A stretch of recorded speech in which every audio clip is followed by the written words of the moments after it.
She announced, "I'm pregnant, but I need a DNA test to know if it's yours or Kyle's."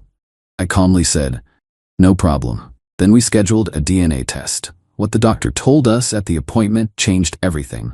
I, 31 male, was making breakfast when my girlfriend Reese, 28, dropped the bomb. "I'm pregnant," she said, holding a pregnancy test.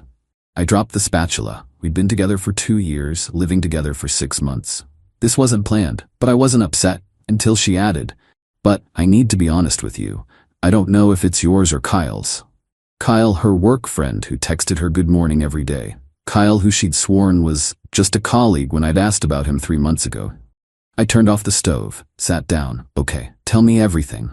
She started crying. "It was just once, maybe twice. We were working late on the Henderson project and things just happened."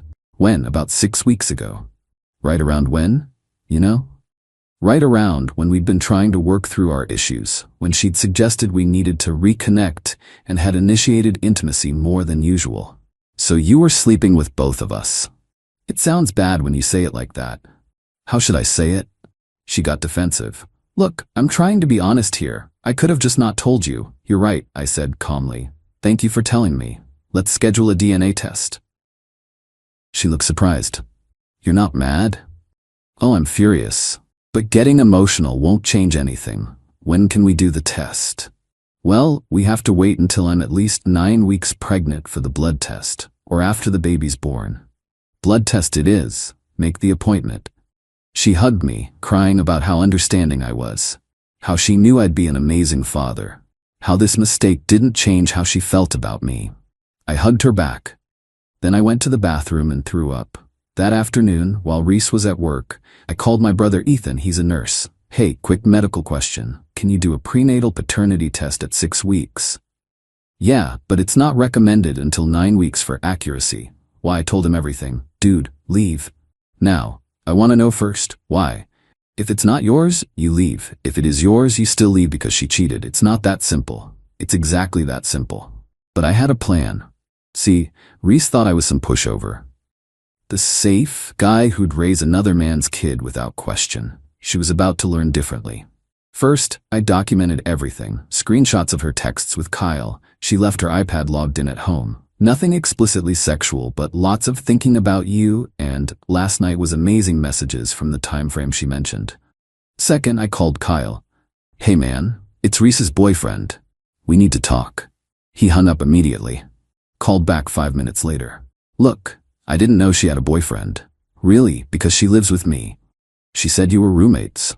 "Did she also tell you she's pregnant?" Silence. "It might be yours," I added. "What? No. No way. We used protection. Every time?" More silence. "I can't have a kid right now. I'm getting married in 4 months." "You're engaged?" "Yeah, to Arya. We've been together 5 years. And you're sleeping with Reese?" "It was a mistake. Just a couple times." "A couple?" Reese said once or twice. "I mean, maybe 4 or 5 times. Look, Arya can't know about this." I hung up. 4 or 5 times. Not once, maybe twice. Update 1. The blood test appointment was in 2 days.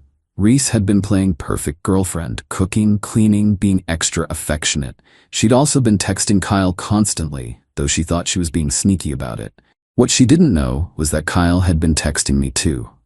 Panicking about his wedding, begging me not to tell Arya, offering to pay for the abortion if Reese would get one. Yeah, he was a real prince. The night before the appointment, Reese sat me down. "I've been thinking," she said. "Maybe we don't need the test." "Why not?" "Well, even if it's Kyle's, you're the one who's here. You're the one who loves me. Biology doesn't matter." "It matters to me." "That's so old-fashioned. Lots of men raise kids that aren't biologically theirs. By choice, with full knowledge, not because they were lied to." She started crying. "Why are you being so cold about this?" "I'm not cold. I'm practical. We need facts before making decisions." "Fine. But when this test proves you're the father, I expect an apology for not trusting me." The audacity. She cheats, admits the baby might not be mine, but I need to apologize for wanting confirmation.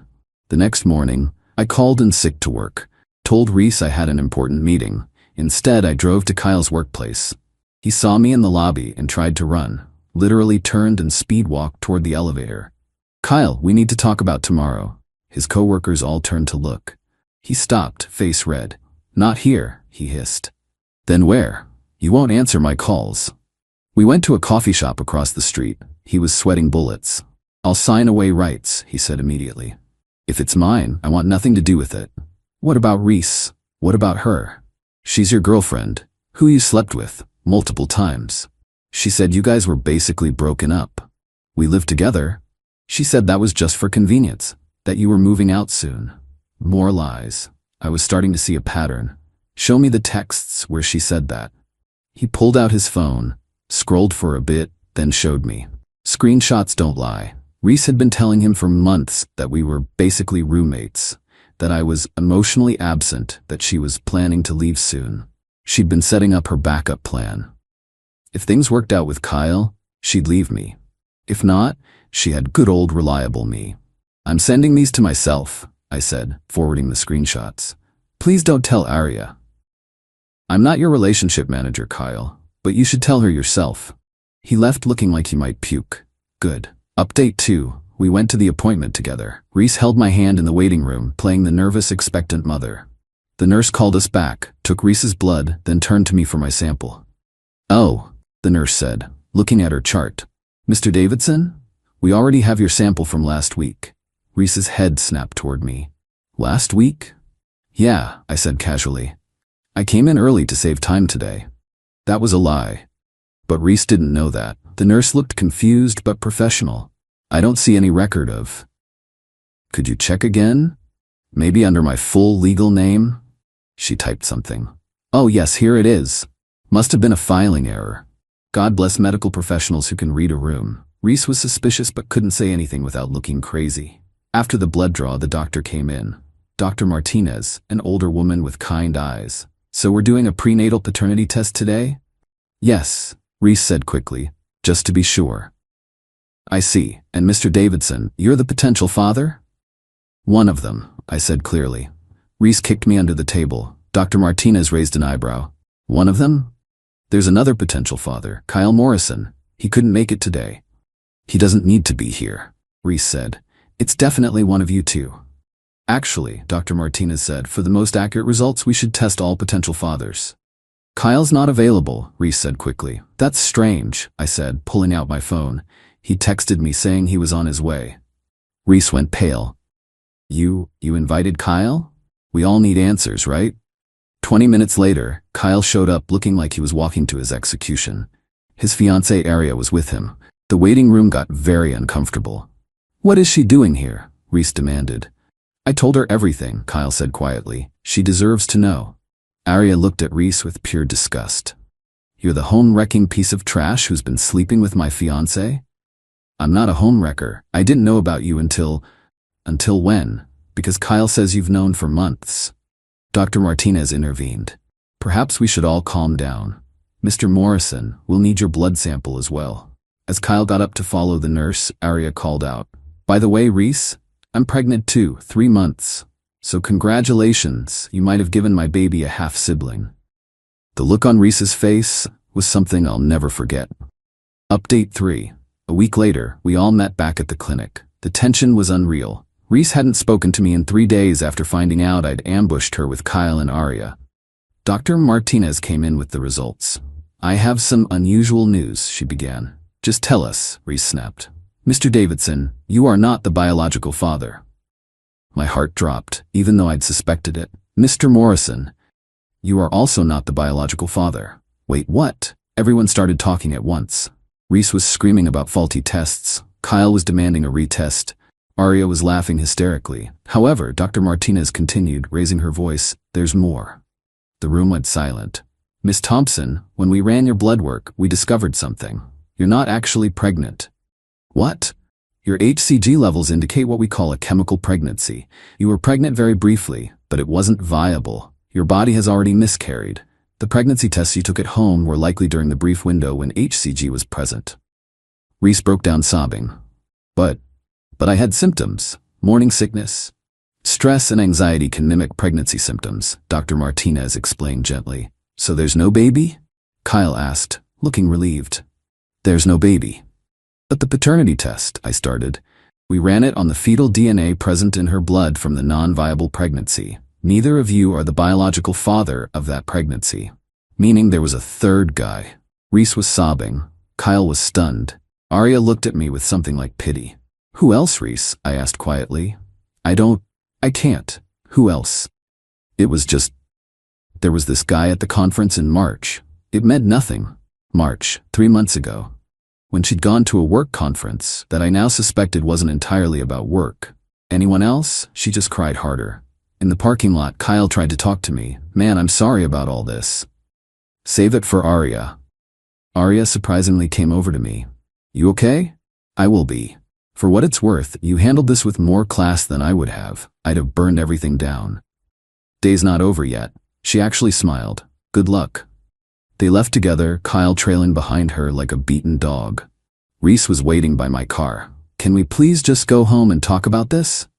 You can go home. I won't be there. You're leaving me? After I just lost a baby? You cheated with at least 3 different men. You lied about everything. And you tried to make me raise another man's child. I thought it was yours. I hoped it was yours. Hope? You hoped? She tried to grab my arm. Please, I need you. I can't do this alone.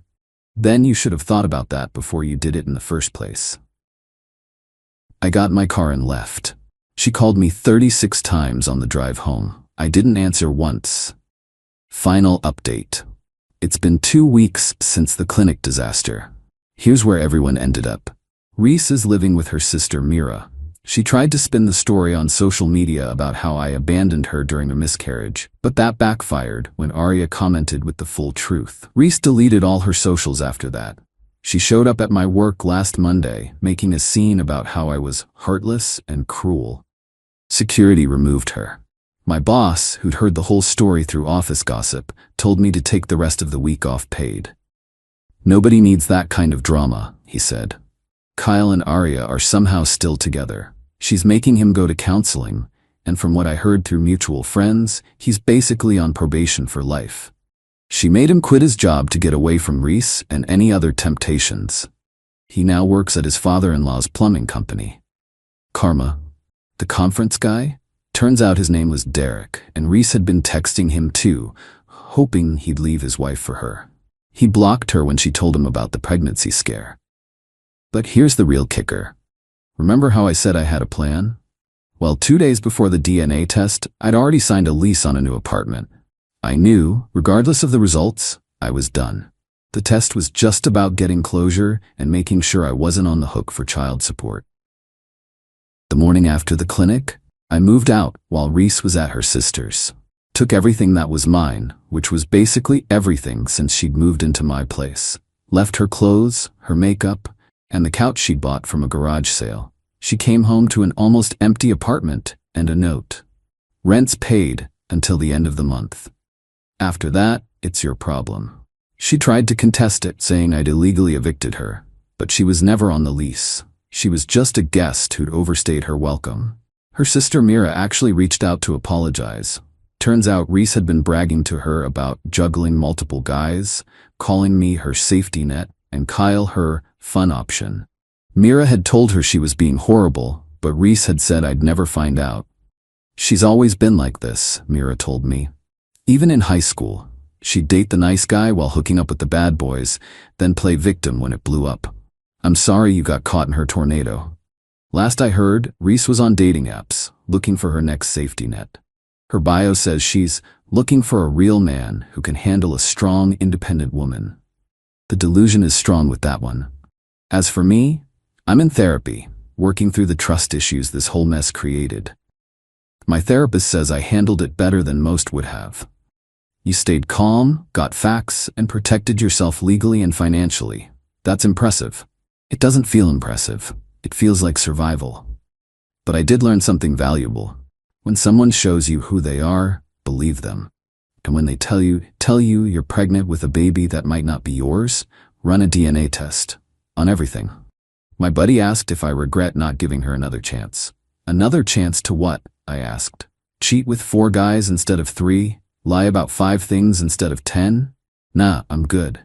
You don't think people can change? Sure they can, but Reese doesn't think she did anything wrong. She thinks she's the victim.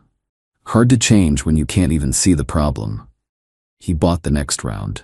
Oh, And the best part, last week I got a text from an unknown number. Hey, this is Derek's wife. I heard you were Reese's boyfriend. Can we talk? Turns out Reese had been sending Derek pictures and messages even after the conference. His wife found them. She wanted to compare notes. We met for coffee. She brought receipts, literal receipts, from the conference hotel. Room service for 2. Champagne. The works. My husband said it was one drunk night, she said, but you don't order room service for a one-night stand. No, I agreed. You don't. She's divorcing Derek, taking him for everything. Good for her. It's been a month now since everything imploded. I'm in my new place, which is smaller but quieter. No drama, no lies, no mysterious texts at 2 a.m. Just peace. Reese sent one last message yesterday. I hope you know you threw away something special.